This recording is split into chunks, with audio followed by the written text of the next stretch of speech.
Now then, how you doing? Welcome back to the Yorkshire Bike Mechanics YouTube channel. My name's Dave K. I hope you're all well and you're all having a good week, and it's bloody freezing here today. It snowed loads yesterday and traffic were quiet this morning because nobody could get to work, but we're here doing as best in his workshop. So today we have something again a little bit special, and this is something we've been waiting for ages from Hope. Today we're going to be taking a closer look at the new hub, the Pro5 hub from Hope. Now we've waited ages and ages for this, particularly the e-bikes have been waiting for this hub because Hope have traditionally made a four-pole system hub, which we've reviewed before, and we've taken it to bits and we've had a look inside. And those that have looked at that, I'll put a link to that video in the description below.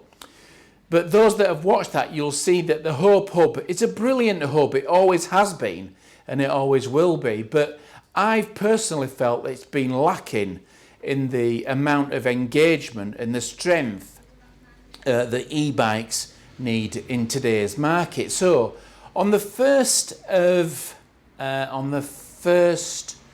of March, Hope released the Pro5 hub, which we've got here. So what we're going to do is we're going to have a closer look at this hub, and we're going to take a look at what the differences are from the old Pro 4, and so we can take a closer look. So I'll bring the camera in. So one of the first things that we notice about this new Pro 5, that it's slightly chunkier than the Pro 4, and the drive side flange is slightly bigger than the old Pro 4. So Hope have released two new versions of this particular hub, the standard Pro 5 and the e-bike version, which you'll notice on the zero on the Pro 5 there's actually a lightning mark. That depicts that this is actually an e-bike version, and I'll explain a little bit more about that in a second. The other thing that Hope have decided to do is, this is a 6-bolt version, but you can actually buy both the e-bike version and the standard Pro 5 in centre lock disc as well. So that's something new that they've decided to release. Previously they only did that on road hubs, but now they've introduced the MTB with an option of a centre lock disc.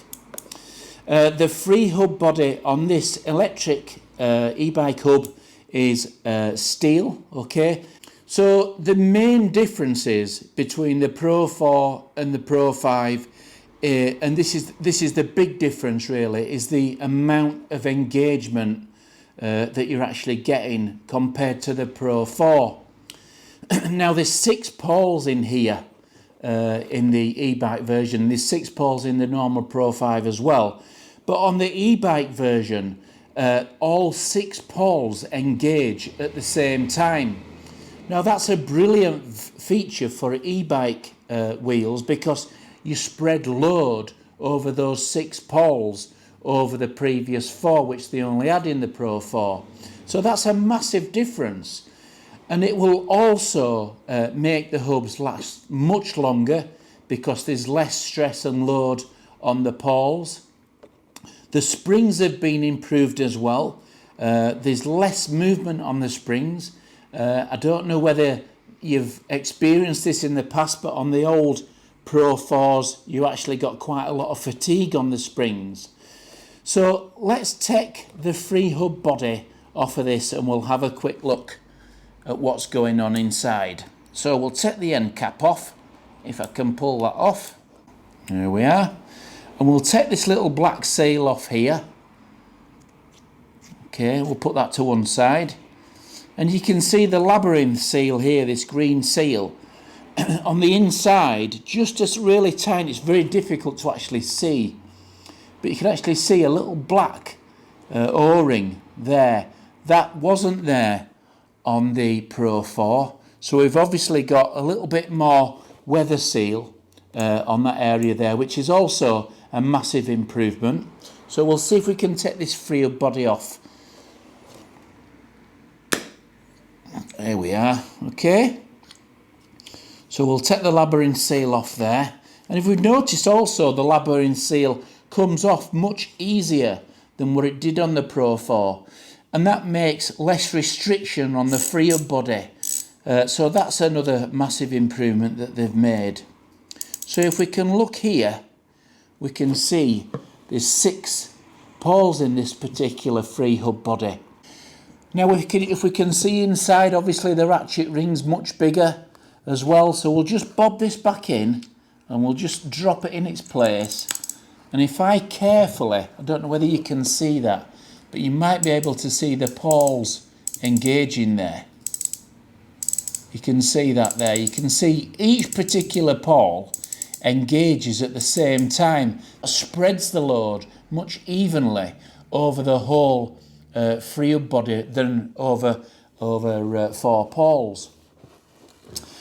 On the standard Pro 5, the actual pawls engage 3 at the same time, whereas the e-bike version, all 6 engage at the same time. So that's a massive difference. And I think generally it's a brilliant looking hub as well. I think that chunkiness has added to how good this hub looks. In terms of weight, it weighs a little bit more than the Pro 5, but that probably accounts for the bigger bearings and the steel free hub body on the end. Obviously there's more metal in there than the standard Pro 4, but you can see it's obviously got a different sound as well, which will appeal to some, I'm sure it will. Let's put this seal back on. As you can see, it's just as easy to take to bits as what the old Pro 4s were, and that just drops back in there and sits there. So all in all, I think that's a brilliant piece of engineering, and it's something that we've been waiting for a long time. The Pro 4 were a brilliant hub, and it still is a good hub, but this new Pro 5 is a game changer for e-bikes. We're crying out for this hub for e-bikes because they were just generally chewing the 4 pawls up of the previous hubs. So again, I think another brilliant product by Hope. I'm really pleased to see again that it's coming from the UK, made in Barnoldswick. And if you ever get a chance to go to Hope, sometimes they do factory tours, I definitely recommend that you go. It's a brilliant day out. So I think that just about sums this video up. I'm pleased that we've been able to do it because I've been waiting to do it for ages, and I've been so looking forward to Hope releasing this hub. Again, a game changer, and I think it's now it's a brilliant comparison to the 350, to the DT350. We've got same sort of strength there in the free hub body and them new 6 pawls which engaged all at the same time. So once again, thanks for watching. I hope you enjoyed that. Any questions, please leave your comments below, and I'll catch you later. Toodle pip.